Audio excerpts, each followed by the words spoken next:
Is this a weird place to start a video? Not sure, probably. You decide. But we are currently in one of the coolest places that we have ever stayed in all of our travels across the world. I cannot wait to show you guys some of the cool and futuristic features that this place has to offer.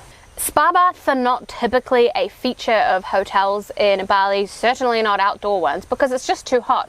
But the idea is we're going to fill this with cold water and just relax and have a nice relaxing cold spa tonight, overlooking the rice fields, listening to absolutely nothing. No scooters, no cars, no people, nothing. It's going to be absolute bliss. I cannot wait.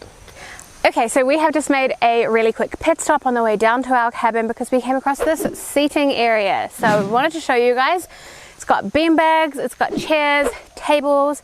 It's lined with all of these beautiful lights, so we'll show you guys some shots of it tonight. But let's keep going down the million more stairs to our cabin so we can show you guys that. Okay, we have made it to our cabin number 30.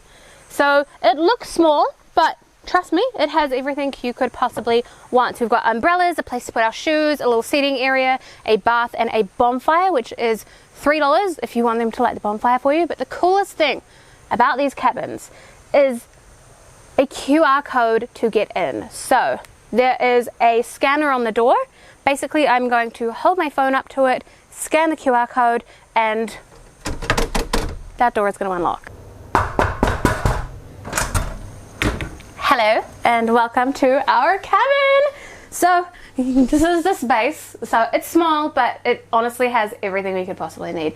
It's got aircon. We have a beautiful big bed with some cute towel decorations. The star of this show, the star of the whole reason that we booked this cabin is, look at this. So this is the app, and here you see window blur. Wow. Wow. And then you don't want people looking at you? That's pretty cool.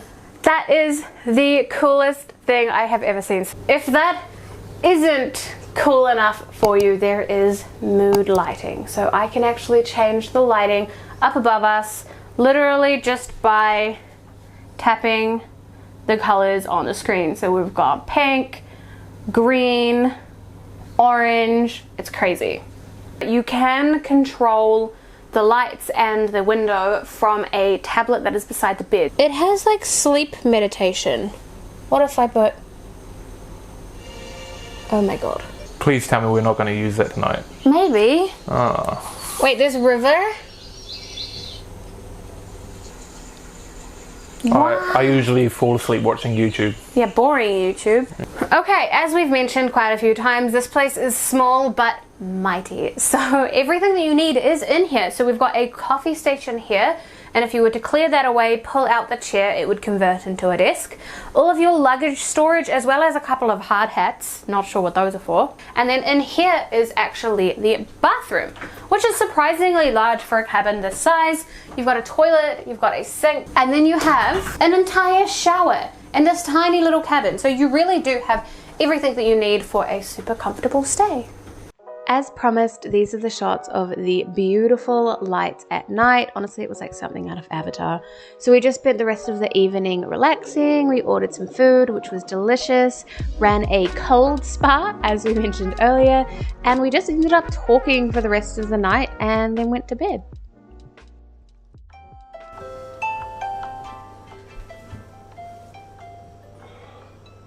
Wow.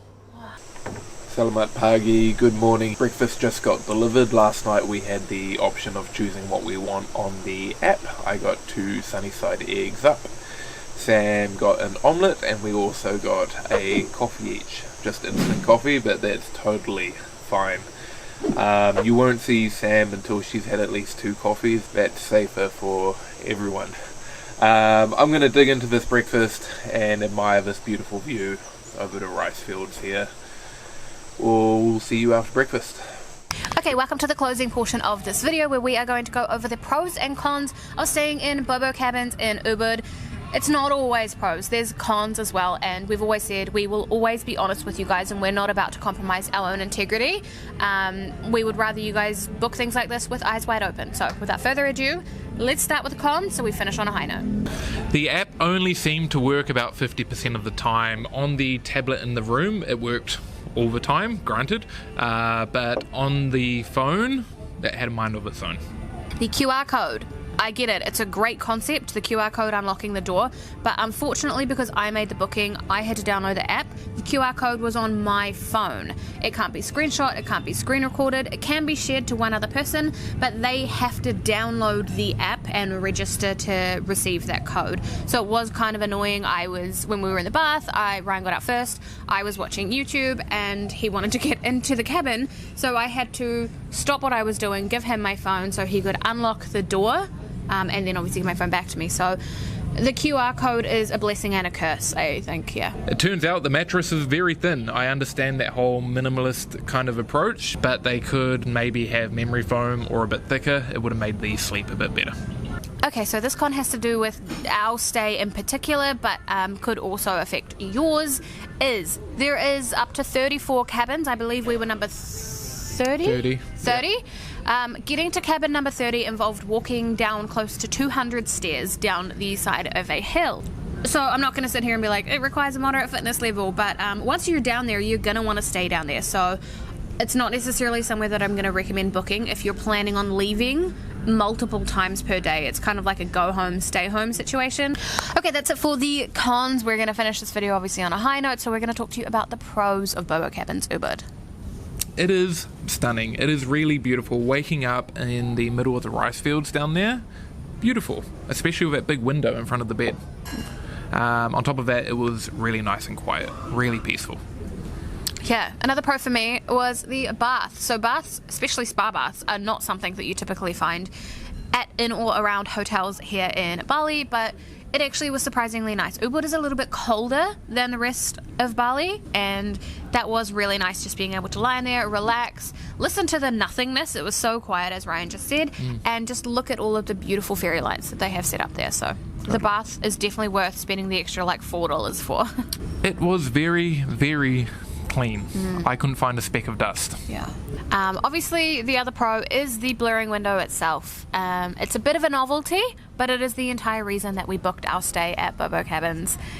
Being able to wake up, unblur that window and be totally surprised with your view, it just hits different to opening curtains, I think. In summary, I'm glad we went, but I don't think I would go again. I agree. It's fun to do once, but I don't think I would go again. There is another Bobo Cabins in Kintamani. It's the same franchise. That one could be better. I don't know. But that was our experience with Bobo Cabins in Ubud. Yeah, I think if we could give you any advice, it would be to take snacks. The way that you order food is you message them, essentially. There's a PDF on the app that tells you all of the food that you can buy, and then it's kind of just like Facebook Messenger. You just message them and tell them what you want, and they will bring it down to you. But again, any advice that we could give to you, it would be to bring food, bring snacks. Alcohol, if you drink. Alcohol, because there was, I think, only mojito on the menu. There was no beer, no nothing. So let us know if you've been to Bobo Cabins or if you would go. We'll see you next Friday. Peace. Are you kidding me?